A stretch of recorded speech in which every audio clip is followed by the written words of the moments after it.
All right, so AEW's made for TV pay per view, Fight for the Fallen, is in the books. So, to recap and give you some fantasy booking, let's take it over to the action figures. All right, this week's Dynamite, which has been rebranded as Fight for the Fallen 2, opens with the TNT Championship being defended by Cody versus Sonny Kiss. It's a great long competitive match, and I really like that Cody's giving young guys a shot each week, and eventually he's going to lose this and give one of them the rub. The reason I have a Stardust figure here is because this is a gold Stardust, and it matches my Gold-Dust figure that you're going to see later on, and I just really wanted the Rhodes brothers to match in my collection until I'm able to get official AEW versions of them. Alright, next up, the Lucha Bros and Butcher and Blade come down to the ring in FTR's truck. I only have a car, I don't have a truck, but maybe I'll have to get one so that FTR can drive around in it. I don't have the Lucha Bros, but I do hear that they're coming out with figures in the second line of AEW action figures, so I'm definitely going to get them because they look awesome. Commentary made mention of Tully Blanchard in the crowd, possibly scouting FTR, and that's where we're going to go to the fantasy book.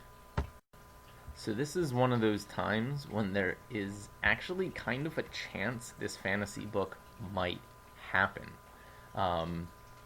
But I think it has a lot of built-in storylines here.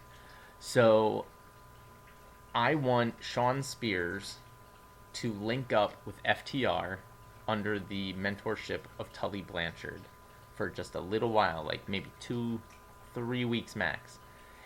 Forming a trio, kind of like the other trios, the Elite, Best Friends with Orange Cassidy, Death Triangle, that are throughout AEW.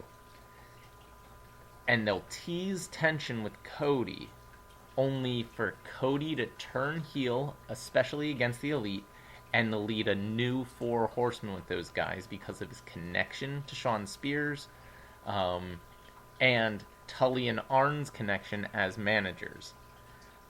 This would be amazing. Absolutely amazing. They'd run roughshod all over AEW. I really hope that they do something like this. Next up, Orange Cassidy gets the better of Chris Jericho, giving him the thumbs down and dumping a bunch of orange juice all over him. You can go watch my reactions. I loved this.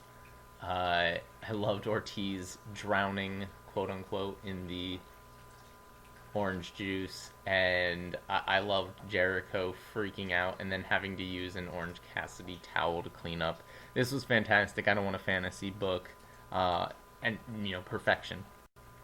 Obviously, I don't have any women action figures because there's none for AEW just yet, but can't wait to get some. Instead, I'm just gonna have to use my Gold-Dust here. But you basically have to be watching Dark to really get some of these storylines. Essentially, QT Marshall and Dustin had a tag team, the Natural Nightmares. Brandy was their manager, and for some reason, Allie abandoned her bunny persona because she's in real life married to the Blade, and she started flirting with QT Marshall. It looked like she was trying to break up the tag team, but now she is reluctantly working with Brandy because they keep winning.